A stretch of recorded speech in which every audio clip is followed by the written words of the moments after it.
I want to talk a little current NBA.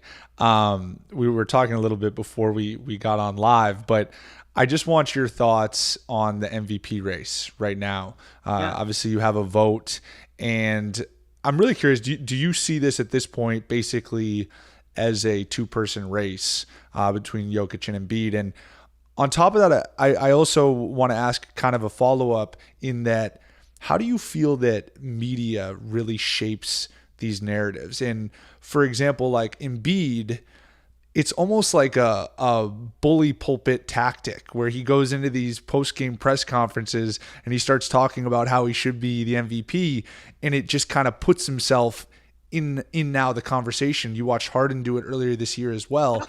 I just kind of want your opinion on that, kind of as one big question, I guess. I know I asked you to, but bear with me. I'd say they're smart for doing it. They're smart. He's smart for doing it, just like Ben is smart. And I hate to say that, right? Because we say, oh, well, somebody else should praise you, not yourself. But here's the fact of the matter. Go back to Draymond. Listen, Draymond is brilliant on the defensive end. But the year he won Defensive Player of the Year, he was the first guy to say it. I'm going for Defensive Player of the Year. Well, all of a sudden, the media were paying attention to that. And San Francisco has a lot of media. And so you're getting inundated with these stories about what he's doing on the defensive end. But Draymond Green, right out of the gates, is the first one, I think, who brought that up. And we all know he's brilliant defensively, but he put it into the minds of the voters. And so as it relates to the MVP, and I said this on Zach Lowe's podcast, I mean, listen, at that point, whenever it was, a week, 10 days ago, I don't even remember now. At the time, those two were separated in PER by 0.2 percentage points, like 31.4 to 31.2. Their numbers across, their efficiency, both brilliant. Jokic holding it down through any number of injuries. And because he had played 51 and Joel had played 33, I said, if you were asking me today, I would say Nikola Jokic.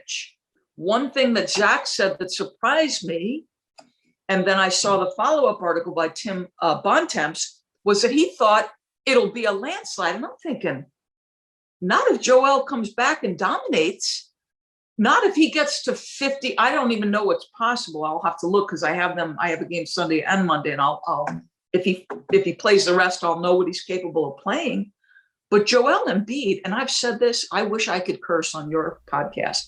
That is a bad bump. That's a bad Doris, bump. This is an explicit podcast, Doris. All right, so because here's the fact, and this is my worst quality is cursing, but I swear like a pirate. It's awful. But and I've said this for years, and Philly fans are so sick of me saying it because, well, they're like, he's not like that. But I've said over and over and over again, if Joel Embiid were as motivated and pursuing greatness the way Giannis Antetokounmpo or LeBron James is, I want your opinion, Duncan, he'd be the most dangerous, baddest MF in the NBA. Am I out of my mind? If this guy were in condition, playing hard, 48 or however many minutes, and with that level of focus, who'd be dealing with this guy? No, I think you're right in that he has. You just watch him play, and there's just nothing you can do with his combination of size and skill. His ability at his size to play with the ball, touch, handle, shoot, everything. There's really, he's like a true unicorn, in my opinion. You mentioned obviously a handful of superstars, but I do agree with you. I do, yeah. Yeah, and so it's funny because I saw Kevin Nagandi, who's a huge, love Kevin. Used to work on the women's tournament with him, but he's like, Joel Embiid is the MVP. I saw Tony Kornheiser on PTI the other night say, if you have eyes and you're watching, James Harden was the MVP. And I'm like, and here's the thing, like, whatever you say and whatever I vote, I'm glad they make it public, right? I'm glad, because you have to be reasoned. Again, it doesn't mean we're right. And fans are going to think you hate this guy. I love Joel Embiid. And just like I love Nikola Jokic. Now, you're talking about two distinctly different personalities, but two guys, Duncan, that I think they're so appealing in their own right. Jokic could care less about the NBA lifestyle. He can't get, 6 inches underneath him when he gets up for a rebound, although he's playing more athletically.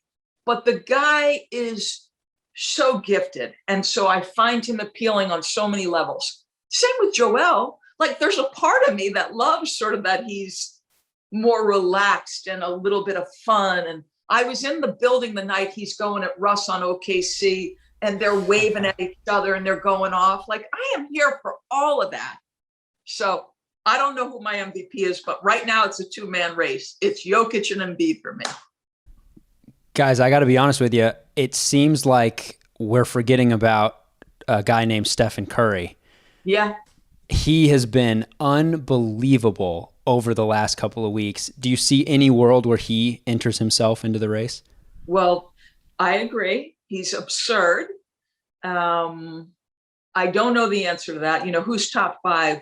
Damian Lillard for a long stretch absolutely was top 5. He's functioning without so many key guys, and a guy who may never win MVP, but as much when we look back at the greatest shooters in the history of the NBA, Damian Lillard's going to be there. And more often than that, that guy saves his best moments for when things are in the balance. And that is truly special.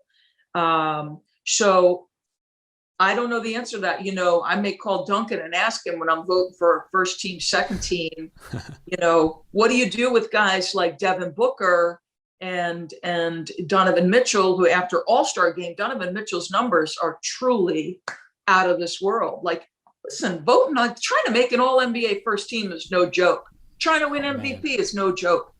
LeBron's only got 4. I mean, let's face facts. To Duncan's point about narrative or what the influence of media is, or quote, what do we call it? Like the fatigue, voter fatigue. We want a new story. Isn't that so America, right? We want what's next. No, I couldn't agree more. I think that you could find particularly players who line up against him that would say that LeBron should be the MVP every year, but it's never going to play out that way.